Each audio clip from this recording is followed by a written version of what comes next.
Hey guys, my name is Matsumo, and welcome to our episode of Sunday Mailbox. This is a video series where you, the viewer, can submit your gaming-related questions, and then I will give my humble opinion on them.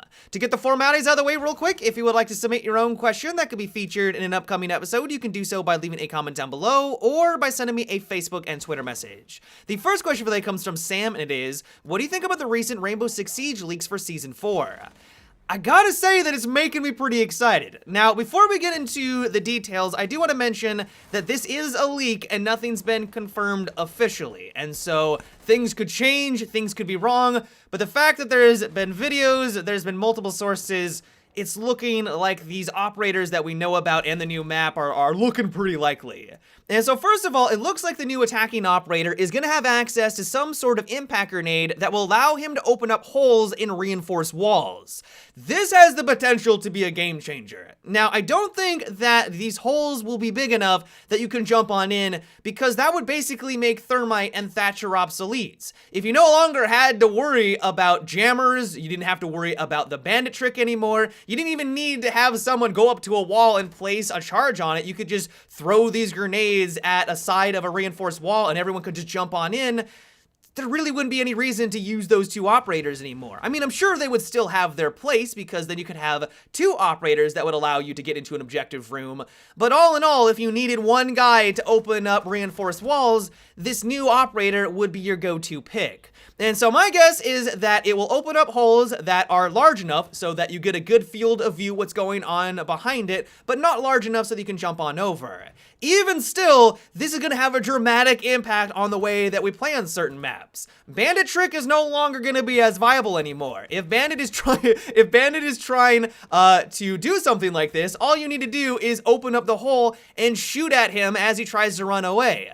I also love the idea of having two operators on offense that can actually bust through reinforced walls. It's incredibly frustrating when either your Thermite just doesn't seem to know what he's doing and goes off and does his own thing, or he dies before he's able to use his gadget, and your team is left twiddling their thumbs trying to figure out how to proceed because you needed to open up that hatch. You needed to open up that wall, and you're kind of screwed at that point. And so at least for the offensive operator, I'm really excited to see how this is all going to play out, and I have a feeling that he is going to have a dramatic shift on the way that we play the objective. As for the defensive operator, apparently they're going to have access to some sort of flying drone, which I know many of you are going to be excited about, but on top of that, it's also going to have the ability to flash and stun the enemy. Now, at first glance, my initial reaction was, okay, this doesn't sound too bad. A drone on defense that can fly around. If you need to figure out where the enemy's coming from, you want to gather that information, this could be a great way of going about it, especially if the enemy has done a really good job of taking out all of your cameras. But then I thought about it a little bit further, and I realized that this adds in a further layer of tactics that we don't really have right now in Rainbow Six Siege. If you know the enemy is coming from one side of the map and they're about to breach into the objective room, as soon as they make that breach, you could have a drone kind of sitting in the corner flying around, and then when they get into the objective, it could fly really quickly in front of them, flash all of the enemies, and then you could tell your teammates to kind of wipe them on out. Yes, this does require more teamwork, it requires coordination and communication, but if done properly, I can only imagine that if this is the way that this new operator functions, this could be a devastating way at killing your enemy. This one is more of a wait and see for me. I think that this guy could be really effective. I think that if done properly, it could be a lot of fun, but I have a suspicion that the offensive operator is going to have more of an impact when Season 4 releases. As for the map itself, it's going to be set on the side of a skyscraper, which looks amazing, by the way. I'm not really sure how they're going to handle people falling off. I mean, if you fall off on a normal map on offense, you just, put in the down but not out stage. But in this, I imagine you die, so there's going to be another risk factor to it. But on the top of this skyscraper, you're going to be fighting in a traditional Japanese restaurant. Now, it's impossible to know if the gameplay is going to be any good on this map. I mean, the only way we're going to know that is to run around for a couple of hours and play on it. But I have high hopes for it. It doesn't look like they're going insane with the destruction like they did with Favela. I think they may have learned their lesson on that one. Destruction is great, like, don't get me wrong. It's one of my favorite aspects about Rainbow Six Siege. but they kind of took it to the next level with Favela, where you have literally no idea where bullets could be coming from, and it causes a lot of chaos. And so all in all, I'm really excited to get my hands on this final piece of content for Rainbow Six Siege. The 2 new operators look great, the new map looks like a lot of fun, and while once again, you should take this with a grain of salt because this was a leak, this could be a lot of speculation, so far I'm liking what I see and I cannot wait for this to drop. The next question is, on Monte Grappa operations, do you agree that the bunkers could use more entrances or at least the top of it to become destructible?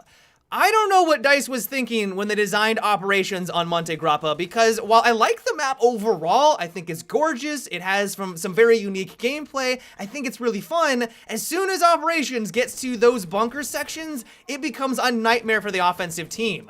Why do they think that 64 people need to have only 2 entrances to get into one of the capture points? It probably wouldn't have been as bad if the bunker wasn't a key capture point, but because it is an objective, it's nearly impossible to get on site if the enemy is even somewhat smart about it. If they fortify and they just hunker down, it is almost impossible to get on in there as the offensive team.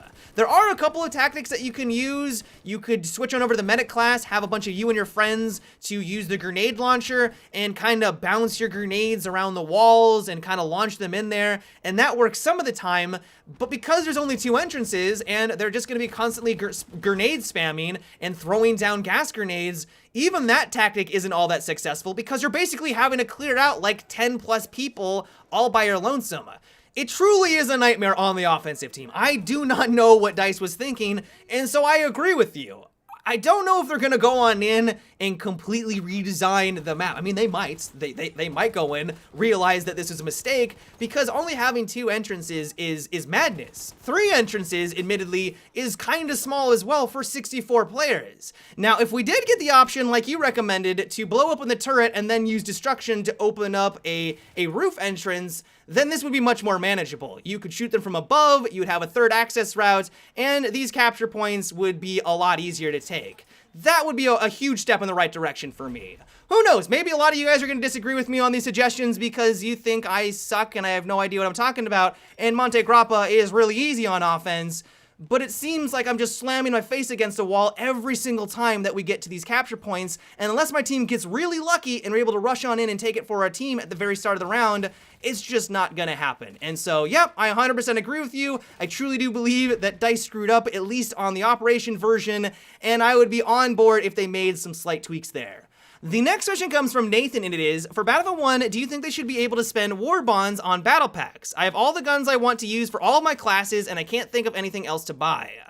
I am completely on board with this idea, but that's mainly because I just do not like the way they've designed the battle pack system in Battlefield 1. For all the things that I love about this game, this is something that it seems like it's either just lacking, like they just don't have enough skins to give out, and that's the reason why they designed it the way that they are, but also the fact that there's so much RNG around it also rubs me the wrong way. Why isn't it based off of my performance at the end of the rounds? Maybe every couple of levels I could get a free battle pack, or maybe the medal system that just seems really obtuse right now, maybe if I unlock one of the medals, it also gives me a battle pack. The fact that it's all RNG just sucks in my opinion, and either having some way in the form of these war bonds to be able just to purchase them outright that way, or just having another system that allows you to secure them more reliably would be a huge step in the right direction. My fear with this is that EA and DICE are gonna come in and add in microtransactions to speed up the process. They're gonna say, hey, we realize that it takes a long time to get the skins that you're looking for. Well, why not spend a couple of dollars to get it faster? This is what I'm afraid of. They've done it in past Battlefield games where you could buy battle packs with real world money. They've done it in other EA titles like Plants vs. Zombies, and I have a suspicion they're gonna do the same thing for Battlefield 1, which would be a shame. And while I realize I might be a little bit unfair to DICE right now, they may not actually add in microtransactions.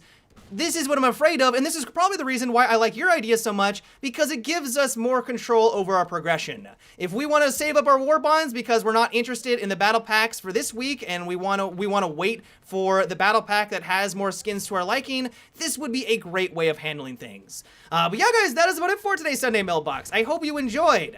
Let me know what you thought about what we discussed in today's video. Do you like the idea of these 2 new operators? Would you be on board with some sort of progression system added into Battlefield 1 with the battle packs? Let me know down below.